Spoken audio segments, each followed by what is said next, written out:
Welcome to healthy life. ഞാൻ doctor Aswathy. ഇന്നത്തെ video നടുവേദനയെ കുറിച്ചിട്ടാണ്. നമ്മൾ ഒ പിയിൽ വളരെ സാധാരണമായിട്ട് കാണുന്ന ഒരു പ്രശ്നമാണ് നടുവേദന. അപ്പം അതിനോടനുബന്ധിച്ച് ഒരുപാട് ക്വസ്റ്റ്യൻസും ഒരുപാട് സംശയങ്ങളും ഒക്കെ ആൾക്കാർ ചോദിക്കുന്നുണ്ട്. നടുവേദന ആയുർവേദ ചികിത്സയിലൂടെ പൂർണ്ണമായിട്ടും മാറ്റാൻ പറ്റുമോ? അതുപോലെ തന്നെ എക്സസൈസ് ചെയ്യുന്നത് നല്ലതാണോ? റെസ്റ്റ് എടുക്കുന്നത് എത്രത്തോളം നല്ലതാണ്? ഏത് ബെഡാണ് യൂസ് ചെയ്യേണ്ടത്? അങ്ങനെ ഒരു ഒട്ടനവധി ചോദ്യങ്ങൾ ചോദിക്കുന്ന ഒരു കാര്യമാണ് ഈ നടുവേദനയെ കുറിച്ചിട്ട്. അപ്പോൾ ഇന്നത്തെ വീഡിയോ നടുവേദനയെ കുറിച്ചിട്ടാണ്. അപ്പോൾ നടുവേദന വളരെ നിസ്സാരമായിട്ടുള്ള കാരണങ്ങളും കൊണ്ടുണ്ടാവാം. അതല്ല, അത് വളരെ പ്രധാനപ്പെട്ടിട്ടുള്ള കുറച്ച് പ്രശ്നങ്ങൾ കൊണ്ടും നടുവേദന ഉണ്ടാവാം. നടുവേദനയുടെ കാരണം അനുസരിച്ച് ചികിത്സയും വ്യത്യാസപ്പെട്ടിരിക്കും. അപ്പോൾ നടുവേദന പ്രധാനമായിട്ടും നടുവിലെ പേശികൾക്കുണ്ടാവുന്ന പ്രശ്നം കൊണ്ടുണ്ടാവാം.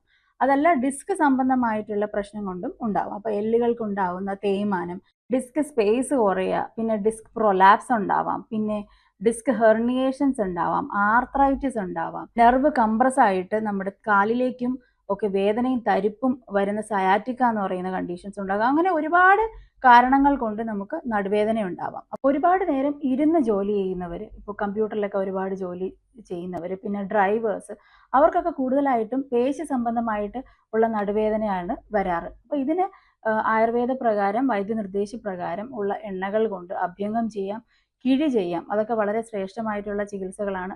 അതിനോടൊപ്പം തന്നെ ഇന്റേണൽ മെഡിക്കേഷൻസും, അകത്തേക്ക് കഴിക്കാനുള്ള മരുന്നും കൂടി എടുക്കാനാണെങ്കിൽ ഇത് നമുക്ക് കൃത്യമായിട്ട് ചികിത്സിക്കാനായിട്ട് സാധിക്കും. ഇനി വളരെ കാലമായിട്ടുള്ള നടുവേദന, എത്ര ചികിത്സിച്ചിട്ടും മാറാത്ത നടുവേദന, അങ്ങനെയൊക്കെ ആണെങ്കിൽ നിങ്ങൾക്ക് ഡിസ്ക് സംബന്ധമായിട്ടുള്ള നടുവേദന ആവാൻ ചാൻസ് ഉണ്ട്. അതിന് നിങ്ങൾ ഇൻവെസ്റ്റിഗേഷൻസ് പ്രോപ്പറായിട്ട് ചെയ്യുക, പ്രോപ്പറായിട്ടുള്ള എക്സ്റേ എടുക്കുക, MRI എടുക്കുക. അപ്പം അതിൻ്റെ റിസൾട്ട് അനുസരിച്ചിട്ടായിരിക്കും നിങ്ങൾക്ക് ചികിത്സകൾ വരുന്നത്. ഇതുപോലെ തന്നെ വൈദ്യനിർദ്ദേശപ്രകാരമുള്ള സ്പെഷ്യലായിട്ടുള്ള തൈലങ്ങൾ വെച്ചിട്ട് നമ്മൾ അഭ്യംഗം ചെയ്യാറുണ്ട്, കിഴി ചെയ്യാറുണ്ട്, വസ്തികൾ ചെയ്യാറുണ്ട്, കടിവസ്തി, കടിബിച്ചു, ബാൻഡേജിങ്, അങ്ങനെ ഒരുപാട് ചികിത്സകളുണ്ട്. ഒരു ഡോക്ടറെ കണ്ടിട്ട് അത് കൃത്യമായിട്ടുള്ള ചികിത്സ നിങ്ങൾക്ക് നിർദ്ദേശിക്കുന്നതാണ്. അപ്പോൾ ആയുർവേദത്തിൽ വളരെ എക്സലൻ്റ് ആയിട്ടുള്ള ചികിത്സകൾ ലഭ്യമാണ് നടുവേദനയ്ക്ക്. ഇനി പലർക്കുമുള്ള ഡൗട്ടാണ് എക്സസൈസ് ഒക്കെ ചെയ്യാമോ എന്നുള്ളത്. അപ്പോൾ ബാക്ക് മസിൽസ് സ്ട്രെങ്തൻ ആവാനുള്ള പർട്ടിക്കുലർലി ഉള്ള എക്സസൈസസ് ഉണ്ട്. ഭുജംഗാസന പോലെയുള്ള എക്സസൈസ്, അതൊക്കെ നിങ്ങളൊരു യോഗ ഇൻസ്ട്രക്ടറിൻ്റെ സഹായത്തോടെ ചെയ്യുക. അതല്ലെങ്കിൽ ഒരു ഡോക്ടറോട് ചോദിച്ചതിന് ശേഷം നിങ്ങൾക്ക് ചെയ്യാവുന്നതാണ്. ബാക്കിലെ മസിൽ സ്ട്രെങ്തൻ ചെയ്യുന്നത് വളരെ ഇമ്പോർട്ടൻ്റ് ആയിട്ടുള്ളൊരു കാര്യം കൂടിയാണ്.